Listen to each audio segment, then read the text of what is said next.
თუ ოდესმე ერთმანეთში გაზი და ტორმუზი აგრევიათ, ამაზე არ ინერვიანოთ. სპორტი, რომელიც ათწლეულობის განმავლობაში ინჟინერიის უახლეს მიღწევებს ყვალში მიყვებოდა, გუნდები, რომლებიც ყოველწლიურად ასეულობით მილიონს ხარჯავდნენ დეველოპმენტზე, პილოტები, რომლებიც თავიანთ სიცოცხლეს საფრთხეში აგდებდნენ. როგორც იქნა დაგვიბრუნდნენ. ოღონდ ისი, არა, თლად ჩვენ რო გვინდოდა. ჩვენმა საყოველმა სპორტმა თავის ზენიც მიაღწია. პილოტები გაზის პედალს აწვევიან, მანქანა კიდე ნელდება. მოგესალმებით ფორმულა 1-ის ახალ რეგლამენტში, სადაც ყველგან გადასწრება, უკეთესი სტატისტიკა და კვირავის ბოლოს ბჟუტავი სინათლე. თუ რბოლა რიგი მიზეზების გამო გამაზეთ და მე რუდუნებით გამოდებული ფორმულა 1-ის პოსტი ნახეთ, სადაც უბრალოდ წერია, რომ 120 გადასწრება იყო ავსტრალიის გრან-პრიზე, აუცილებლად გაიფიქრებით, რომ როგორც იქნა გადასწრებების პრობლემა მოაგვარა ფორმულა 1-მა. რეალურად კიდე ჩვეულებრივი ავტობანი ჰქონდა. სწორ მონაკვეთზე ვიღაცა ჩაძინებულ მძღოლს გაასწრებს, წავა თვითონ დაიძინებს და მერე ის ტიპი გაიღვიძებს და აქეთ გადაასწრებს. ეს ჰქონდა საათნახევარი. 57 წრე. 120 ჯერ. ეს ყველაფერი კიდევ იმიტომ, რომ პილოტები, რომლებსაც გაზის პედალზე ბოლომდე ედგათ ფეხი, სწორი მონაკვეთის ბოლოს 50-60 კმ/სთ კარგავდნენ. არა იმიტომ, რომ შეცდომა დაუშვეს, ან საკმარისად გამბედავები არ არიან. იმიტომ, რომ ვიღაცის დაწერილმა C++-ის კოდმა, რომლის სიმულაციას MATLAB-ში მილიონჯერ გააკეთეს, უბრალოდ ასე ინება. პილოტების განსხვავებულად დავსებული ელემენტის შემთხვევაში ვიღებთ ჩვეულებრივ შერეული კლასის რბოლას. ან თუ ერთნაირად ხარჯავენ და აგენერირებენ ბატარეას, მაშინ Max და Landus ბოლო 15 წრე. მანქანები კიდევ ისეულიან გვერდს ერთმანეთს, თითქოს ლემანზე ჰაიპერკარი LMGT-ს ამსლაბავდეს. წინა მანქანამ იცის, რომ აზრი არ აგდაცვას, უბრალოდ გვერდზე იწევა, ელოდება იმას, როდის დაესლება ელემენტი, რომ მერე თავისი დატანილი შემდეგ წრეზე იგივე გააკეთოს. ისა კი გამოვიდა და თქვა მანქანები ვერ ვასუპერკარებს გავსო. აი, რომ მიდიხარ და მერე ვეღარ მიდიხარ. ის ტიპი არ გეგონოთ ეხა გამოვიდე და რაც კარგია არ ვთქვა. ჰიბრიდული სისტემა ავტომობილებში ერთ-ერთი ყველაზე დიდი მიღწევაა. ენერგიის რეგენერაცია, MGU-K, მუხრუჭის დროს ელემენტის დატენვა. ეს ყველაფერი ინჟინერიის შედევრია, მაგრამ დღეს სადღაც ეფექტურ ჰიბრიდულ რბოლასა და აი ამ რაღაცას შორის ვართ გაჭედილები. ფორმულა 1 კიდევ ერთი პატარა დეტალი დაავწდა. რბოლა. ყველაფერმა თითქოს სული დაკარგა. ელემენტის მენეჯმენტი უფრო პრიორიტეტული გახდა, ვიდრე მოსახვევის სწრაფად გავლა, ან გვიან დამოხრუჭება. როდესაც გადასწრება ხდება, უკვე ვიცით, რომ ვიღაცას ელემენტში ენერგია გამოელია. მოსახვევის ბოლომდე გაზზე ფეხის დადგმას აღარა უკვე გმირობა. შეიძლება სულ არ მიდი შენი მანქანა მაგ დროს. ამ ყველაფრის მერე კიდევ ძალიან არაკომფორტული კითხვის დასმა მინდა თქვენთვის. არის ეს ავტოსპორტის მწვერვალი? 166%-ით მეტი გადასწრება ვნახეთ ალბერტ პარკზე, მაგრამ ამ ოვერთეიქების აბსოლუტური უმრავლესობა პოზიციების გაცვლა ან გამოთიშულ პილოტებზე გადასწრება იყო. მოგებული პოზიციების 80% კიდევ იმიტომ დასრულდა ასე, რომ პილოტს ელემენტის სწორ დროს მოწინააღმდეგეზე უფრო მეტად ჰქონდა დატენილი. წრეზე 4 მეგაჯოული ენერგიის მენეჯმენტი და სწორ დროს გამოყენება კიდე იმ ზღაპარს გავს. დედინაცვალმა გოგოს კუტიპური რო გაატანა, გამლელსაც საჭამე გამოვლელსაც შეჭამე და სახშიც მოიტანეო. აბა ჯორჯასაც კითხეთ რა გზნობა სტარტზე რო დგას და უცებ აღმოჩენს, რომ იმ ელემენტში, რომელიც სეზონის განმავლობაში 2 აქვთ და პირველივე რბოლაზე მოუწიათ გამოსვლა, საერთოდ ცარიელია. იგივე პრობლემა ჰქონდა Max-საც, Charles-საც და კიმისაც. გადაგასწრებენ და უნდა ელოდო სანამ დაიტენებენ. ელემენტის დატოვების ყველაზე მარტივი გზა კიდე ბოლიდის შენელებაა. საბურავების ტრიალის ხარჯზე კინეტიკური ენერგიის გენერატორი ელემენტს ტენის. მოდი ესტებანოკონს ვკითხოთ, თუ რა დროა საუკეთესო გენერატორი სასამუშაებლად. სწორი მონაკვეთის ბოლო? არა. უბრალოდ lift and coast-ი? არა. როდესაც შენი მეტოქე კუდზე გაზის გადასწრების რეჟიმი გააქტიურებული და SS-ა უნდა გადაგასწროს, ამ დროს და ბრეიქ ჩექება?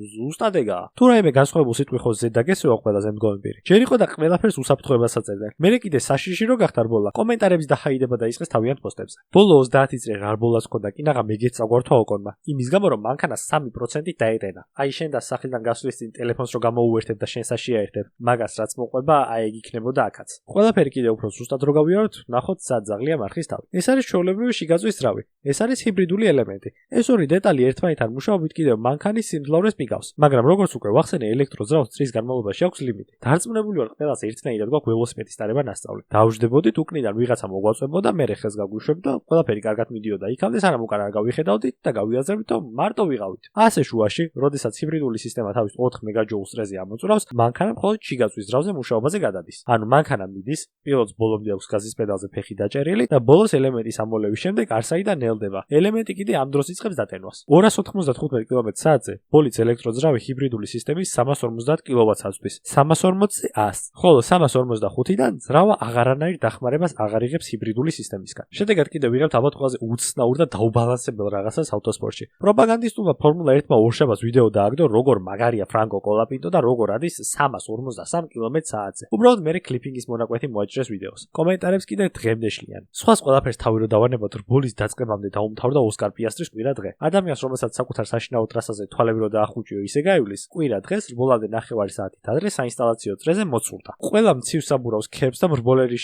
შეცდომა შეაწმინდა მათ ხელი. არადა ტელემეტრიით გავიგეთ, რომ თურმე ოსკარის ბოლიც უკანა თვალზე წამიერად იმაზე მეტი ენერგია გაუტარებია, ვიდრე პიასტრი მოთხოვა თავის პედალზე დაჭერით. საბურავი დაბუქსავდა და რაც მივიღეთ კიდახით. ბოლო სტარტზე ვერდაზრული მანქანის გახსენება რო დამჭირდა 2024 წლის ფორმულა 2-ის აბუ-დაბის მერე და მანამდეც ბევრი შემთხვევა ვერ გავიხსენე. მაგრამ აი აქ არც თუ ისე გამოუცდელმა liam lawsonმა მანქანა ვერ დასტარტა. და რომ არა სპორტიდან გაგდებით დამუქრებული ფრანკო კოლაპინტო დიდი ალბათობით 2021-ში ჯეკ აიტკეს რაც დაიმართა სპაზე, ისე ჩაულაგებდნენ ხერხემალში რკინებს liamსაც. ელემენტის დატენვის სურვილით დაბრმავებული ბრეიქ ჩეკერი ოკონი და გამახურებელ წრეზე გამოლეული ელემენტის ამბები კი გითხარით უკვე. კაი, მანქანები რო საშინელებაა ეგ გავიგეთ, მაგრამ ფერარი რო კაია ეგეც ხო ვნახეთ. კიდევ როდის იყო ფერარი კარგი?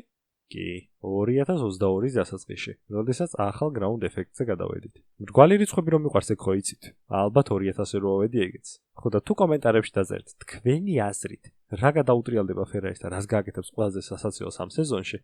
ერთ-ერთ თქვენგანს SF75-ს გადავცემ. კლასიკური ფორმულა 1 დაშენებულია რამოდენიმე მთავარ პრინციპზე: ძრავი, აერო, პილოტების განბედაობა, სტრატეგია და გადასწრება. 2026-მა კიდევ ზემოთ ჩამოთვლილი კრიტერიუმების და უმეტესობა მიწასთან გაასწორა. საერთოდ არავინ არ ფიქრობს ანდერკატზე და ოვერკატზე. ცხოვრების ამ ეტაპზე ჩემი ერთადერთი საფიქრალი ისაა 4 საათში 8 საათი როგორ დავიცინო. ამათთვის კიდე ელემენტი როგორ გამოიყენონ, ისე რომ არ დახარჯონ. წმინდას შეეხნენ. ნებისმიერ გულშემატკივარს რო კითხო როგორ ასწემენ მრბოლელები წინა მანქანას, საერთოდ ყველა გეტყვის რომ უკანა მოუდგება, ნაკლები ჰაერის წინაღობით აჩქარდება, გადავა ტრაექტორიაზე, გვიან დამუხურჭებს და გადაასწრებს. ანუ სპლიტ სტრიმით. ლუის ჰამილტონმა დიდ და პატარა ლიმონათებს ერთად ისე გადაასწრო, სპლიტ სტრიმში საერთოდ არ ჩამდგარა. ეს ორი ერთმანეთთან რბოლობდა, ეს გადავიდა ტრაექტორიაზე, მთელი სწორი მონაკვეთი იარა, ისას გადაასწრო, არ ვიცი სუიჩბექი გაუკეთა და ისე მოიგო ორი პოზიცია, ჰაერის წინაღობაზე საერთოდ არ უფიქრია. 50-50-ზე გადანაწილებული საძალი აგრეგატი ავტოსპორტის გულშემატკივრებს წესით LMP1-ის ბოლიდებს უნდა ახსენებდეს. მაგალითად, ჰიბრიდული ლემანის პროტოტიპი Porsche 919 4-ვე ამძრავი მონსტრი იყო, რომელიც ენერგიას არა უკანა საბურავებით შენელებით,